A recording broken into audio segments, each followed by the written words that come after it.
Predictions by epidemiologists on an upsurge in the number of COVID-19 cases in the country now appears to be slowly becoming a reality. As Wednesday, the number of new cases surpassed 20. Confirming the numbers, Health Cabinet Secretary Mutahi Kagwe said the new cases were part of 380 samples that were tested in the last 24 hours. Out of those, 22 have been tested as positive.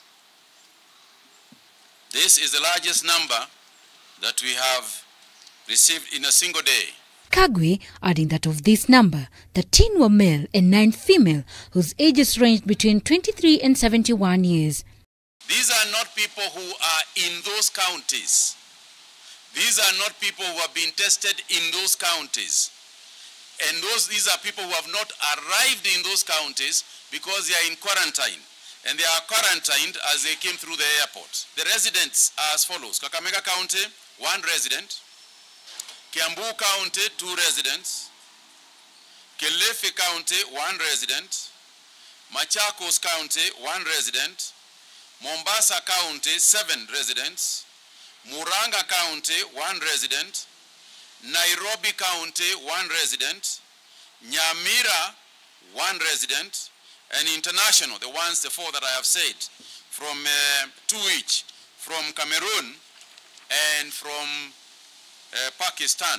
The government says the biggest challenge now as a country in terms of stemming further spread of the virus is high levels of complacency, especially among members of the public who seem to ignore directives put in place to curb the spread of the virus. We cannot emphasize enough what is likely to be ahead of us unless and until we adhere to the rules that we have established: distancing, washing hands, and observing strictly what the government is saying.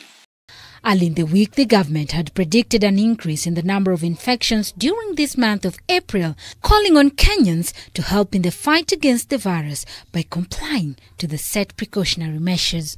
Gloria Milimu, K24 Evening Edition.